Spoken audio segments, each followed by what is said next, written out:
Welcome to Video 4. We continue our reports from Grenoble and then take you south to Pesnas in the Languedoc. We're going to take you to l'École du Cirque in Grenoble, where children are learning some circus skills. Du monocycle, monocycling, de l'acrobatie, acrobatics, du jonglage, juggling. The director, André, explains his love of the circus. Bonjour. Bonjour. Tout le monde va bien? Oui.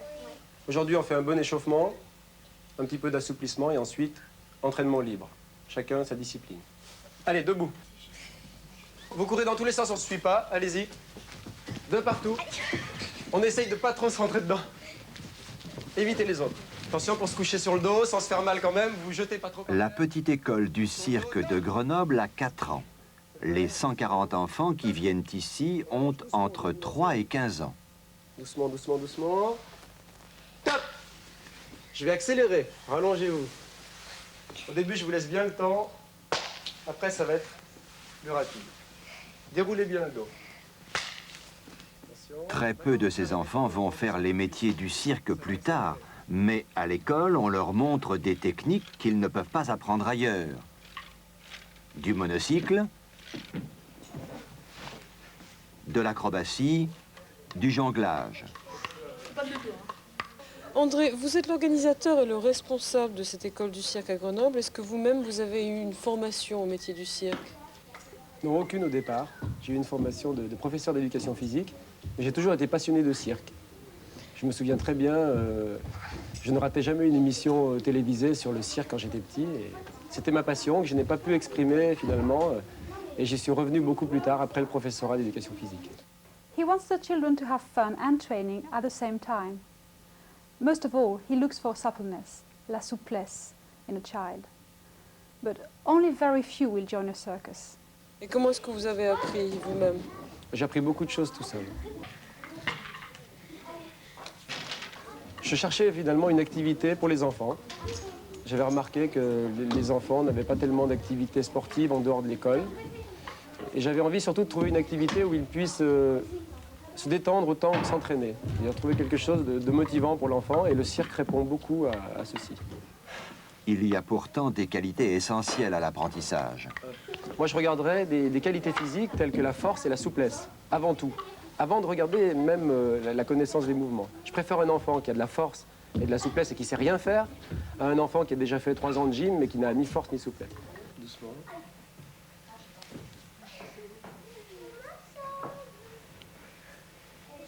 Je descends, derrière. Ensuite, il faut énormément de travail. Dans la salle, on a ce cas, il y a des enfants qui sont doués comme Pierre, très doués pour le jonglage, il apprend très vite, mais en plus, il travaille. C'est-à-dire qu'il va devenir très bon jongleur. Et est-ce que vous pensez que vous les préparez au métier du cirque, ces enfants? Je pense qu'il y en aura 2 ou 3 sur plusieurs centaines qui feront peut-être un jour un spectacle dans un vrai cirque.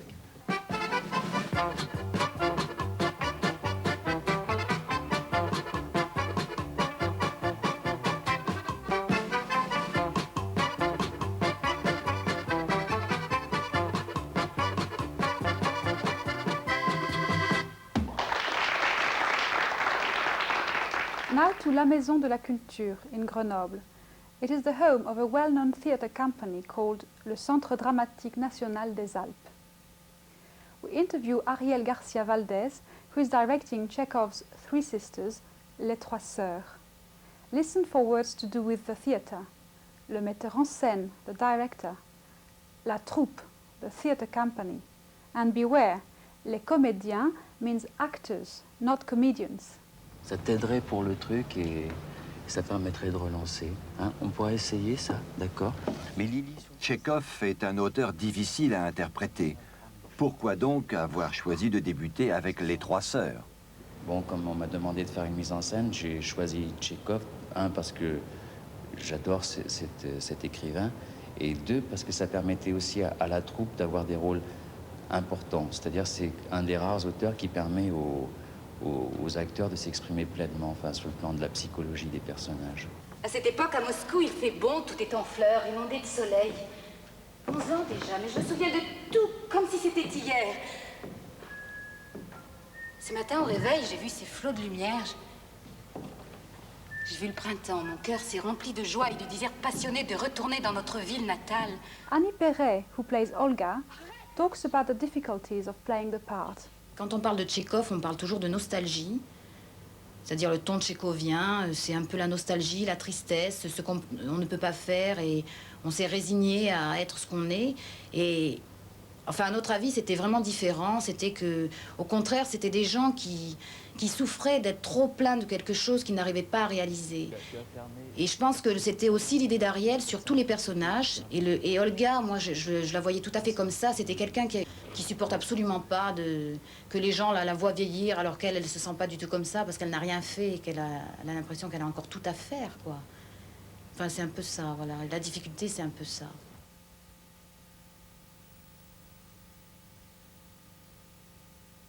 The 27th Boule Championship was held in Grenoble in 1982. We watched the French team on their last training session. We interviewed Jean Védrine, their coach, l'entraîneur, and a member of the team, l'équipe. Le 27e championnat du monde de boule a lieu demain à Grenoble.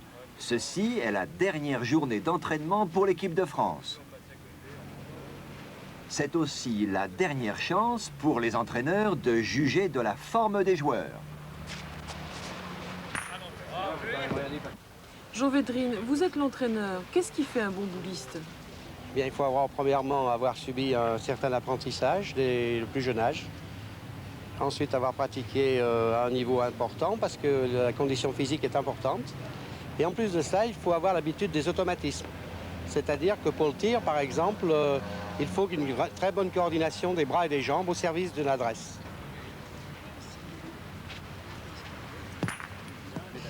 Monsieur, vous faites partie de l'équipe de France de boule. Comment vous appelez-vous? Je m'appelle Jean-Luc Maria, j'ai 33 ans, je joue aux boules depuis l'âge de 10 ans. Je viens de Saint-Simon-de-Brécieux, c'est à une quarantaine de kilomètres de Grenoble. Je m'entraîne à peu près 2 heures par jour. J'ai eu 11 sélections en équipe de France. Et pourquoi choisir ce sport plutôt qu'un autre? Lorsque j'étais tout petit, j'habitais à 20 mètres d'un jeu de boules. Mon père jouait un peu aux boules et disons que ça m'a attiré. Et d'après vous, qui va gagner? Je pense que c'est la France. At first, the French are in control, and their opponents seem to have given up hope. Ils semblent avoir abandonné tout espoir. And now for the finals. Au bout de quelques parties, le résultat semble évident. L'équipe française contrôle le match et les Yougoslaves ont l'air tendus et soucieux. Ils semblent avoir abandonné tout espoir.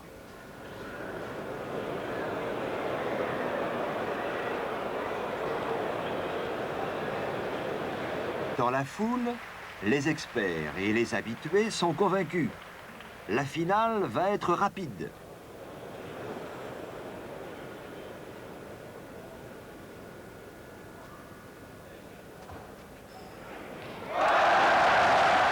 C'est réussi. Les Yougoslaves remontent. Le jeu va donc continuer. But at the last minute, everything changes. To win, the French have to hit their opponent's boule with their last shot. Maintenant, les Français ont l'air d'hésiter. Pour la première fois au cours du match, ils n'ont plus l'avantage. Le jeu a changé. Les Yougoslaves ont peut-être une chance après tout.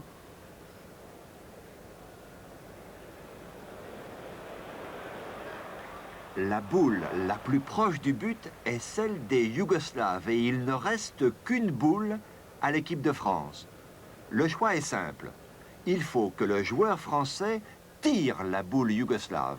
S'il y arrive, la France est championne du monde.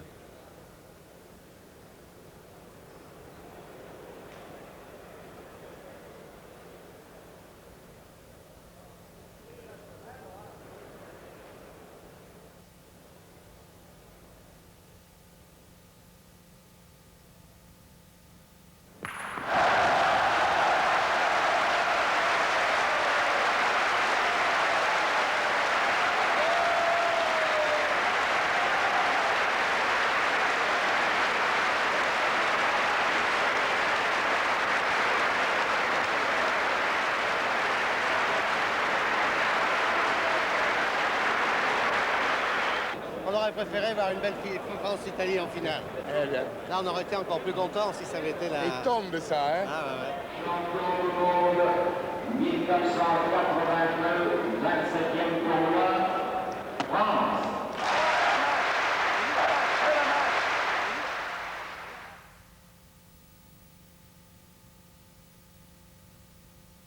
There are magnificent mountains all around Grenoble, and hiking is a favorite pastime. However, walking in the mountains can be dangerous, and inexperienced hikers often hire qualified guides.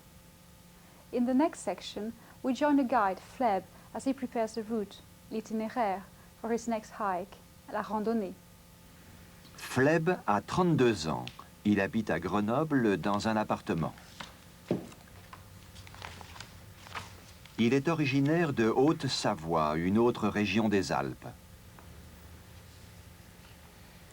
Sociologue de profession, Fleb est aussi accompagnateur de randonnées en montagne. Il est en train d'étudier une carte du Vercors et de préparer le chemin pour une randonnée prévue le lendemain. Fleb, vous êtes en train de préparer une randonnée. Quelles sont les différentes étapes de la préparation? Ça dépend comment se présente la randonnée. Parfois, je connais déjà l'itinéraire, pour l'avoir déjà fait auparavant. Dans ce cas, il n'y a pas trop de problème. C'est un peu plus difficile quand je ne connais pas l'itinéraire. Donc je suis obligé de repérer l'itinéraire sur une carte. Je sais à peu près où je vais aller parce que on m'a dit tel endroit c'est bien, ou moi-même j'ai envie d'aller à tel endroit. Je ne sais pas par où, alors je regarde la carte et je fais mon itinéraire en m'aidant de la carte, du livre qui accompagne la carte, qui explique un certain nombre d'itinéraires possibles. Je calcule les dénivelés, puisqu'en montagne, l'important c'est pas tellement la distance, on ne calcule pas le temps qu'on va passer en nombre de kilomètres, mais en dénivellation entre les deux points les plus extrêmes de la randonnée, le point de départ et le point d'arrivée.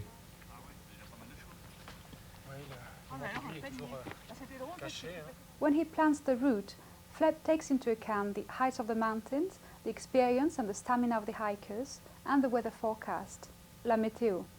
In the mountains, en montagne, the weather can change very quickly. Le temps change très vite. And there is always danger of fog, le brouillard, and snow, la neige.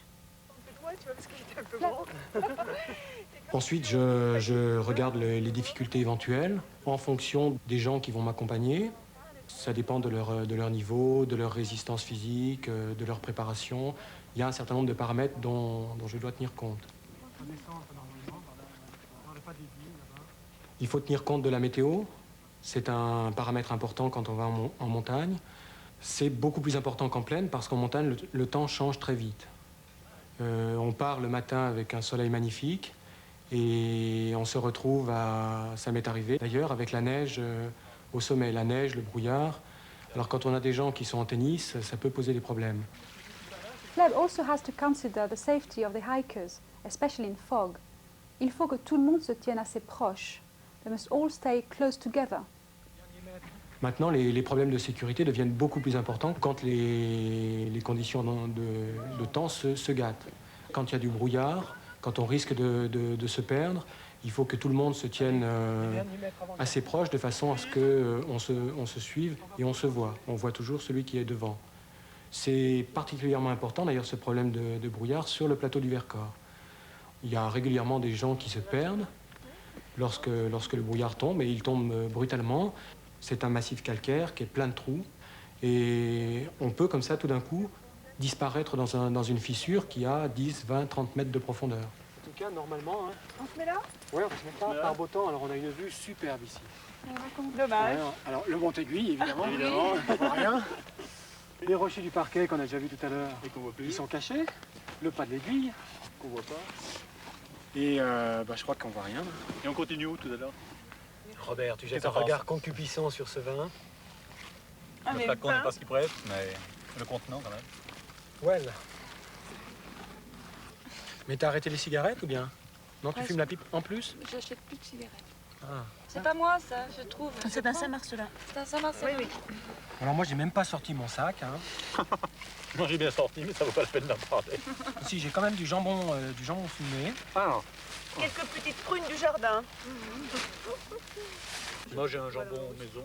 Là, il y a une belle vue sur les Trièvres. Gleb has been living in the mountains since the age of 6 months, hence his love of them. He enjoys the peaceful feeling he can experience when he reaches the top of a mountain.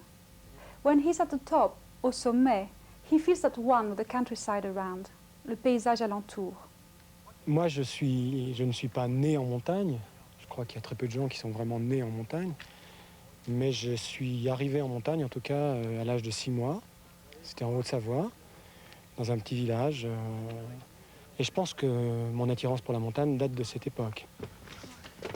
Comment s'appelle la montagne, Michel, qui est tombé vers Chambéry? Tu savais, non? Ah non, c'est pas... C'est pas dans cette direction. Non, non.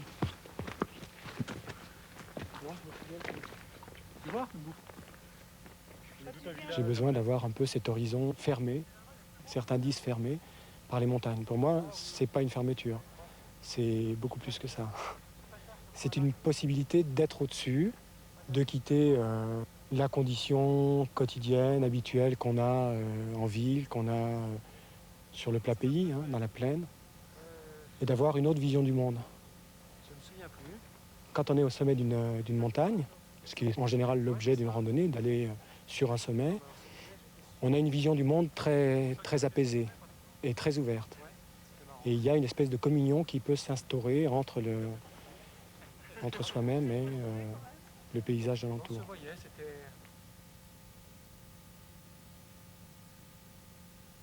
From now on, we'll be reporting from Pézenas in the Languedoc. We start with a festival, La Fête du Poulain, which takes place on Shrove Tuesday. Legend has it that in 1226, one of the king's mares was taken ill as he was passing through the town. He left her behind in the care of the townspeople, where she recovered and gave birth to a foal, un poulain. When the king returned, he was so delighted that he gave it to the people of Pézenas. Today, le poulain is a large wooden horse which is led through the streets on La Fête du Poulain and official occasions. Février. Pézenas, ville tranquille du Languedoc, est dans la neige. C'est la première fois depuis longtemps et les gens du pays n'ont pas l'habitude. Demain, la fête du poulain va commencer. Il faut donc débarrasser les rues de la neige qui les encombre.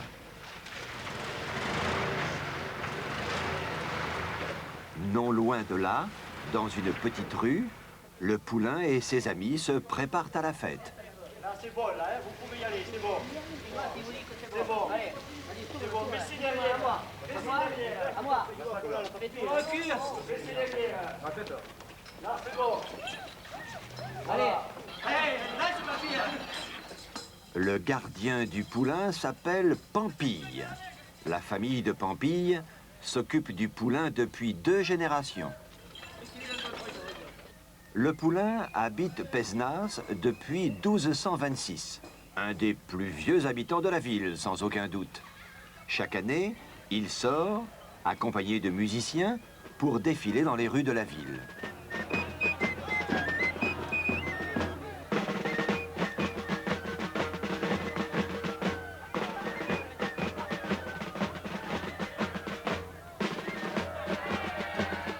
Le roi Carnaval also takes part in the celebrations.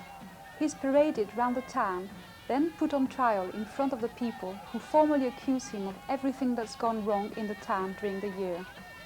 Le roi Carnaval is always found guilty, déclaré coupable, and condemned to be burnt, condamné à être brûlé.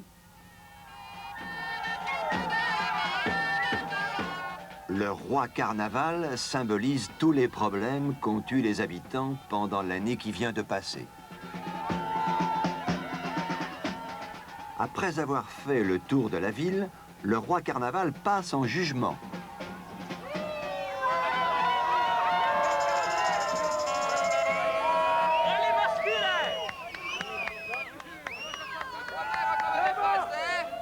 À propos du vin, l'année l'animal carnaval s'est rendu coupable dans le canton voisin de Montagnac d'avoir fait piquer toutes les bouteilles de la coopérative qui partait en Allemagne.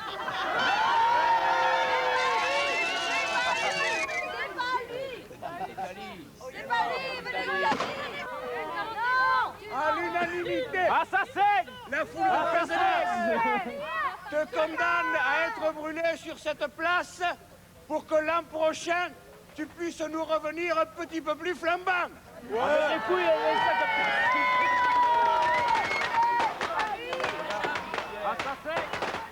Déclaré coupable, le roi Carnaval est condamné à être brûlé.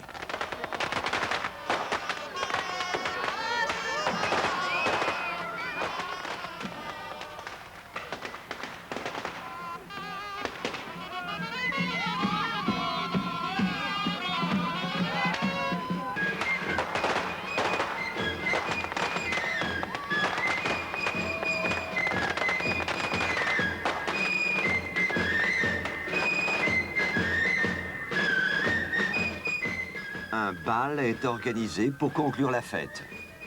Comme chaque année, le Poulain et le Carnaval ont permis à la ville de se retrouver et de bien s'amuser.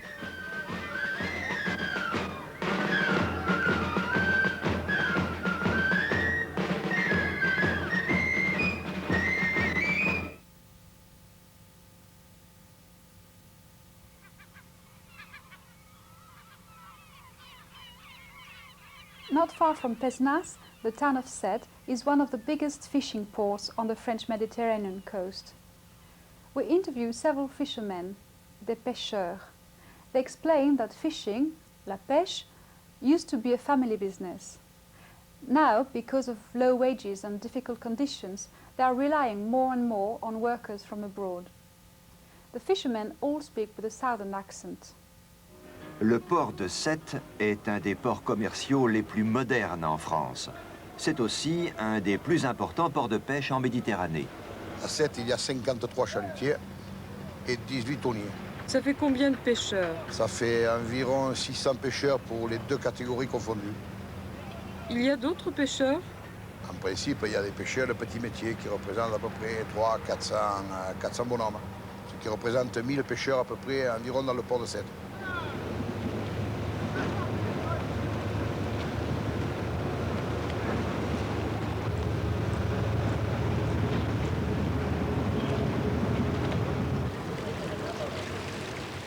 La pêche à Sète est une entreprise familiale et la majorité des marins-pêcheurs sont d'origine italienne. Il y a beaucoup de pêcheurs qui travaillent en famille, parce que c'est des grandes familles, surtout quand nous sommes d'origine italienne. Il y a beaucoup de garçons, tous les garçons ont fait pratiquement la pêche.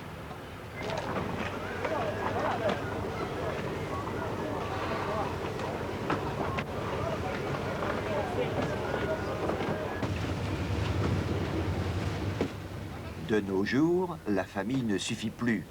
Les bateaux ont besoin d'équipages plus importants. Mais il n'est pas toujours facile de trouver de la main-d'œuvre. Ça, c'est difficile parce qu'on fait beaucoup d'heures. Et les jeunes ne sont pas intéressés par le salaire et par les heures de travail. Ça fait qu'on travaille avec de la main-d'œuvre étrangère, marocain, portugais, espagnol, quelques sétois. C'est quelques fils de pêcheurs. There are many fish in the Mediterranean. La sardine, le thon, tuna, l'anchois, anchovy, le merluchon, cod, and la sole, sole. But the future is in doubt because of overfishing. Il y a une grande variété de poissons en Méditerranée, mais certains sont plus communs que d'autres. Quels sont-ils? Principalement la sardine, le thon, l'anchois en quantité. Et puis nous avons du poisson blanc, des merluchons, des soles, du poisson de fond en réalité que pêchent les chaluts, qui arrivent d'une façon très régulière, mais le tonnage n'est pas important comme celui de la sardine par exemple, où la pêche est à l'évolution. En Méditerranée, certaines espèces de poissons sont en train de disparaître. Le problème est bien connu. Il y a trop de pêcheurs et donc trop de poissons pêchés. Tout ceci remet sérieusement en question l'avenir de la pêche à 7. However, the cultivation of shellfish, la conchiliculture, offers a possible solution. Il y a une autre forme d'exploitation de la mer à 7, dont le futur semble mieux assuré. C'est la conchiliculture, ou l'élevage des coquillages comestibles. Il y a longtemps que l'élevage des moules et des huîtres existe au bassin de Thau. Mais le bassin n'est exploité de façon intensive que depuis peu d'années. On fait des coquillages depuis longtemps ici. Disons, dans le bassin de Thau, avant la guerre, il y avait une dizaine d'exploitations. Et c'est depuis la guerre, donc à partir de 1950, que s'est développée vraiment la conchiliculture dans le bassin de Thau. Il y a 700 conchiliculteurs qui travaillent au bassin de Thau. Et tout comme la pêche, l'élevage des coquillages est une entreprise principalement familiale.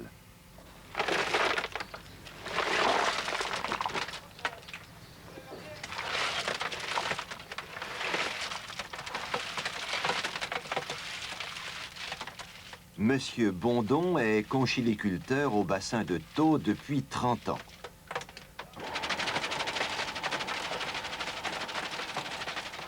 Les moules sont les coquillages dont il tire le meilleur profit, parce qu'elles grandissent vite et qu'elles n'ont pas besoin de beaucoup d'attention. Mais les huîtres sont, elles aussi, plus faciles à élever en Méditerranée qu'ailleurs.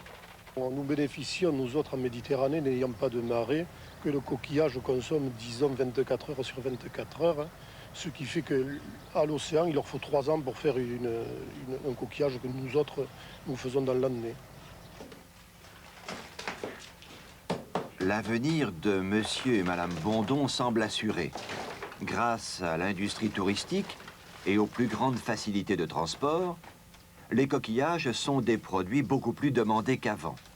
Mais est-il encore possible, à l'heure actuelle, que des jeunes viennent s'installer au bassin de Thau pour y gagner leur vie?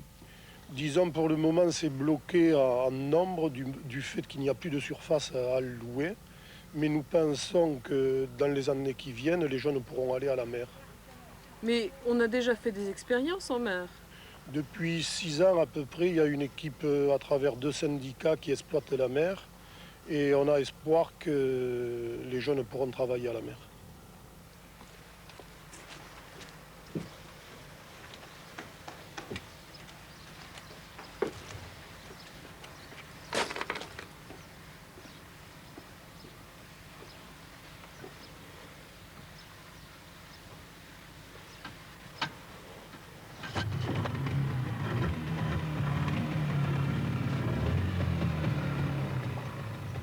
L'avenir de 7, c'est la mer, sans aucun doute.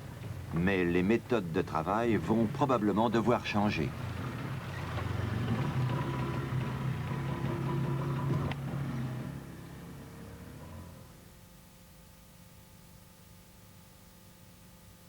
Almost half of French wine comes from the Languedoc area. It's mostly ordinary table wine, which competes with cheaper imported wines. Près de la moitié du vin français vient du Languedoc. C'est surtout du vin de table. Il est donc en compétition directe avec les vins d'importation les moins chers.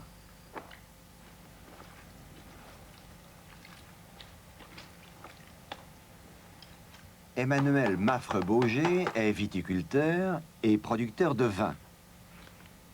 Il est aussi député au Parlement européen. Comme beaucoup, il est conscient de l'importance économique du vin pour le Languedoc. Je crois que l'on peut dire de la vigne que pendant des siècles, elle a été un élément important. Elle est devenue un élément essentiel à partir des années 1880, un peu avant 1900. Et actuellement, elle connaît un certain nombre de difficultés inhérentes à l'entrée de la France dans la communauté. Mais la vigne a été en fait la raison même d'exister de ce pays. Beaucoup de raisins cultivés en Languedoc sont produits par des viticulteurs membres de coopératives locales. La plus grosse coopérative française se trouve dans la petite ville de Montagnac. Elle a été créée en 1937 et produit 2 500 000 litres de vin par an. Quels sont les avantages et les bénéfices du système coopératif? Jean Azema, le président de la coopérative, en parle. Elle permet aux viticulteurs moyens ou aux petits viticulteurs de vinifier son vin dans de meilleures conditions et de le vendre aussi dans de meilleures conditions. Les 1400 coopérateurs de Montagnac n'ont donc ni à s'inquiéter de trouver un marché pour leurs raisins, ni à produire ou à vendre leurs vins eux-mêmes. Cela mis à part, peu de choses ont changé au cours des dernières années. La viticulture est encore une entreprise familiale.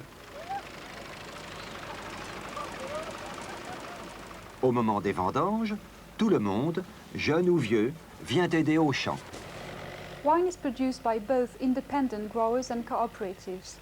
We interview Monsieur Clément, in charge of wine production at l'Abbaye de Valmagne, an independent vineyard. He explains that his vines, les cépages, produce a high-quality wine and an ordinary wine, un haut de gamme et un bas de gamme.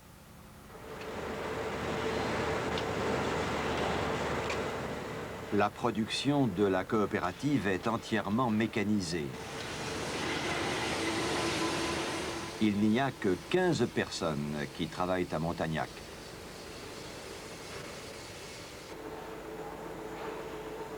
Tout ici tend vers la production de masse. Mais il existe d'autres systèmes que celui de la coopérative. Il y a aussi des producteurs indépendants dans la région. L'abbaye de Valmagne est un des gros producteurs indépendants du Languedoc.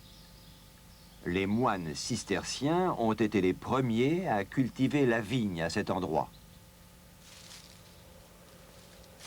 Il y a 70 hectares de vignes à l'abbaye. Monsieur Clément est responsable de ces vignes et de la fabrication du vin. Nous fabriquons, c'est le terme, essentiellement du vin rouge et deux types de vin rouge. Ce que j'appellerais un haut de gamme et un bas de gamme. Le haut de gamme étant fait exclusivement avec des cépages aromatiques et le bas de gamme étant fait avec des cépages plus traditionnels de la région méditerranéenne.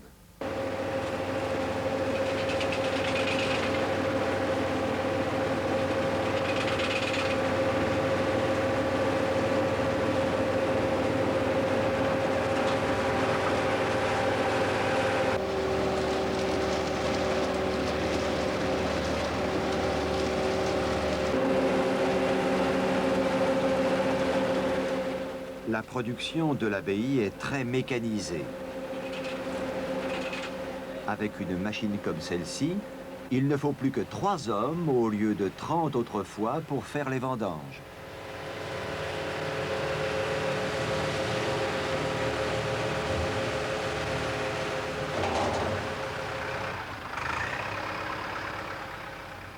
Mais à l'abbaye de Valmagne, la mécanisation n'est pas la seule solution trouvée pour avoir un avenir meilleur.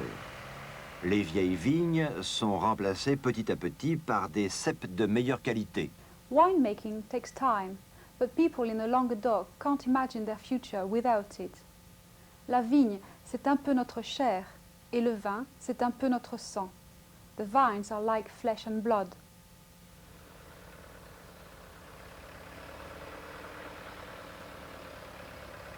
Le travail des viticulteurs indépendants ne s'arrête pas à la récolte. Ils doivent ensuite faire leur vin et cela aussi prend du temps. Nous faisons tout, de la naissance de la vigne jusqu'à la commercialisation du produit fini, en passant par tous les stades intermédiaires, y compris le vieillissement, dont on peut dire que pendant 1 an et demi, on vieillit en bois, en foudre de chêne, et pendant 1 année approximativement en bouteille. Ce qui fait qu'on peut considérer qu'on vieillit entre 2 et 3 ans nos produits, au moins les hauts de gamme. Le bas de gamme étant moins intéressant à vieillir, parce qu'il n'y a pas d'aromatique dedans. Production artisanale ou production de masse, qualité ou quantité. Une chose est sûre, le vin est synonyme de futur en Languedoc. La vigne, c'est un peu notre chair, et le vin, c'est un peu notre sang. À travers les générations, nous avons été pétris de cet amour de la vigne et du vin. Certes, nous ne sommes pas parfaits, nous avons parfaitement conscience des carences qui peuvent être les nôtres. Nous savons qu'il faut aller toujours vers davantage de progrès, mais nous supprimer la vigne, c'est un peu nous supprimer le sens de notre existence passée, présente et à venir.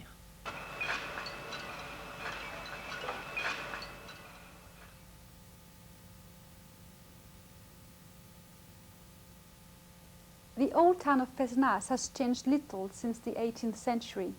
There are still a few medieval houses and a number of mansions called hôtels, built at a time when Pesnas was an important commercial and political center. People are now taking a keen interest in restoring some of the buildings. First, we meet Monsieur et Madame Lobit, who have spent several years restoring one of the mansions, their family home. Les anciennes demeures sont souvent très belles, mais elles demandent beaucoup d'attention et énormément de travail. La vieille ville de Pesnas est en cours de restauration. Beaucoup de gens y ont acheté de vieilles maisons alors qu'elles étaient abandonnées et en ruine. Cet hôtel a été acheté il y a 20 ans par 2 professeurs de lycée, Monsieur et Madame Lobit. Au début, quand nous sommes arrivés, Pesnas était en ruine. Nous nous sommes beaucoup promenés. Tous les soirs, nous passions devant cette maison qui avait la plupart des fenêtres bouchées. Il y avait des squatteurs dedans. Et puis, nous nous sommes dit peu à peu qu'il faudrait l'acheter et qu'elle était unique. Quand Monsieur et Madame Lobit ont acheté leur hôtel, il était impossible d'y vivre. L'hôtel était complètement en ruine, il n'y avait plus de toit, il n'y avait plus d'étage pratiquement. La seule poutre que nous conservons est celle-ci. Il n'y avait absolument rien. Nous avons tout reconstruit intérieurement. L'intérieur n'était pas la seule chose qui avait besoin de réparation. La façade extérieure tombait en ruine. Aujourd'hui, Monsieur et Madame Lobit possèdent une magnifique demeure historique. Mais ce qu'ils ont fait n'a rien d'unique à Pesnas. Cet hôtel était aussi en ruine il n'y a pas longtemps.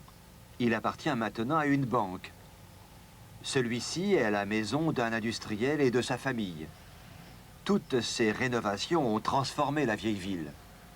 Other buildings need restoration too. We speak to Myriam Demore of Les Amis de Pesnas, who helped restore the 15th century church at Connas, just outside Pesnas. L'église du petit hameau de Connas, à l'entrée de Pesnas, date du XVe siècle. Malheureusement, elle a été laissée dans un très mauvais état. Depuis quelques années, une association appelée Les Amis de Pesnas s'occupe de la restaurer. Myriam Demore, qui est membre de l'association depuis 10 ans, organise les travaux depuis le début.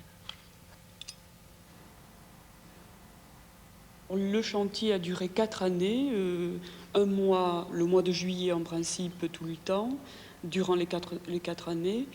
Et il y a eu environ 10 personnes chaque année. Donc ça fait à peu près 40 personnes qui ont pu passer dans le chantier de restauration de Connas. Ces gens n'étaient pas payés. Est-ce que c'était des professionnels? Non, les gens qui venaient étaient de jeunes étudiants. Les plus jeunes avaient 18 ans et un des participants avait 40 ans. Et ils venaient bénévolement et ils étaient, en échange du travail, nourris et logés gratuitement. We also interview Madame de Godard, the owner of l'abbaye de Valmagne. She talks about the financial implications of restoration. Although they are given subsidies, des subventions, they have to charge an entrance fee and rent out rooms for banquets and meetings in order to make ends meet. But it's all worth it because it's the family home, la maison de la famille. Un des plus beaux exemples est l'abbaye de Valmagne, réputée pour ses vins et ses cloîtres. Cette abbaye cistercienne a été fondée en 1138 par des bénédictins. La famille de Madame de Godard d'Allen est arrivée à Valmagne il y a 150 ans. Elle est responsable de sa restauration. Comment faites-vous pour financer toutes ces restaurations? Nous recevons des subventions en ce qui concerne le cloître et l'église, et à raison de 50%. Et le reste est à votre charge? Le reste est à notre charge, oui. Nous essayons de nous débrouiller entre les entrées des visites, les locations des locaux pour des repas de fin de congrès ou fin de séminaire. Évidemment, nous y arrivons très mal, surtout en ce moment où nous sommes partis dans des tranches de grosses réparations. Nous espérons que quand les grosses réparations seront faites, l'entretien annuel pourra se faire grâce à ces visites et à ces locations de cloître. L'abbaye de Valmagne est une des mieux préservées du Languedoc. Mais tous ces efforts de conservation demandent beaucoup de sacrifices. Valmagne vous pose beaucoup de problèmes et pourtant vous y restez. Pourquoi? Ah, parce que je pense que je ne pourrais pas faire autrement. C'est au fond, c'est la maison de la famille. J'y suis née et je crois que je ne pourrais pas faire autrement. Évidemment que ça pose de nombreux problèmes. Il y a toujours quelque chose qui s'abîme. Il y a la dernière tempête l'an dernier, nous avons eu une fenêtre haute qui est tombée. Ça nous a occasionné des travaux supplémentaires, des dépenses supplémentaires. Mais on s'attache à un monument de cette sorte et je crois que même si on voulait, on ne pourrait pas faire autrement.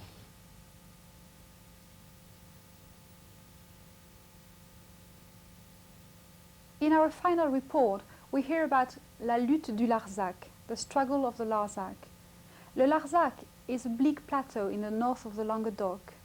Not many people live there. They are mostly farmers working in isolated farms and producing sheep's milk for the famous local cheese, Roquefort. Problems arose when the army wanted to take over some of their land. L'affaire du Larzac a commencé il y a 10 ans de cela, parce que l'armée voulait agrandir un camp militaire qu'elle possédait depuis le début du siècle, un camp qui faisait 3000 hectares, et elle voulait l'agrandir de 14 000 hectares de plus. Alors bien sûr, la centaine de paysans qui étaient concernés donc par ces expropriations se sont réunis et ont mené une lutte qui a duré 10 ans, une lutte non violente qui finalement a été victorieuse. Le Larzac est un plateau dans le nord du Languedoc. Les paysans n'y sont pas très riches. La terre est pauvre. Il est donc difficile d'y faire autre chose que d'élever des moutons. Cela faisait des années que le plateau se dépeuplait. Les jeunes partaient chercher du travail à la ville. Les vieux restaient au pays, seuls habitants de petits villages de plus en plus vides. Le gouvernement ne s'attendait donc pas à beaucoup de résistance au plan qu'il avait de transformer la région en un vaste champ de manœuvre. Mais le peu d'habitants qui restaient sur le plateau n'étaient pas tout à fait du même avis. Une centaine d'entre eux, fermiers et villageois, se sont regroupés et ont formé un comité pour la défense du Larzac. Le premier acte de ces paysans en colère a été de signer un pacte où ils s'engageaient à ne pas vendre leurs terres à l'État. Personne ne savait à l'époque que ce conflit local était en train de devenir un grand événement dans les affaires intérieures du pays. This local conflict became a national issue. The struggle, which remained non-violent, lasted 10 years and ended in victory for the farmers. You'll hear about les manifestations, demonstrations, and how they went to court, aller en procès. Quelles ont été les grandes étapes de la lutte du Larzac? Les grandes étapes qui ont été originales, ça a été les grandes manifestations où il y avait ici sur le plateau 50 000 ou des fois 100 000 personnes. Ça a été aussi les marches sur Paris, marches à pied, marches en tracteur. Il y a eu aussi le camping sous la Tour Eiffel, ainsi que sur les péniches. Il y a eu aussi les grandes actions de désobéissance civile, de renvoi de papiers militaires. Souvent, nous sommes allés en procès parce qu'on a quelquefois fait des actions illégales, mais toujours légitimes. Nous sommes même allés une fois en prison, mais ça ne nous a pas empêché de gagner au bout de 10 ans. En mai 1980, les paysans du Larzac remportaient leur plus belle victoire. la justice tranchait et déclarait l'ordre d'expropriation comme étant non valide. Un an plus tard, un nouveau gouvernement arrivait au pouvoir et le Larzac était libre. Young activists came to the Larzac to help with the struggle and decided to settle there as farmers. We interview one of them, Jean-Claude Roussel, who talks about the benefits of the struggle to the farming community. La lutte des paysans du Larzac a eu un effet assez inattendu sur la vie du plateau. Pendant la lutte, il est arrivé des jeunes militants pour nous aider et qui en même temps se sont installés paysans sur des petites fermes qui étaient libres. Et petit à petit, ils sont devenus des vrais paysans comme nous et d'ailleurs maintenant ils restent sur le Larzac avec leur famille, leurs enfants et ils sont paysans. Jean-Claude Roussel est arrivé dans la région au moment de la lutte. À l'époque, il était venu aider les paysans dans leur combat. Puis, il a voulu s'y installer et il a acheté une ferme. Aujourd'hui, il a 140 chèvres et une installation moderne dans sa ferme.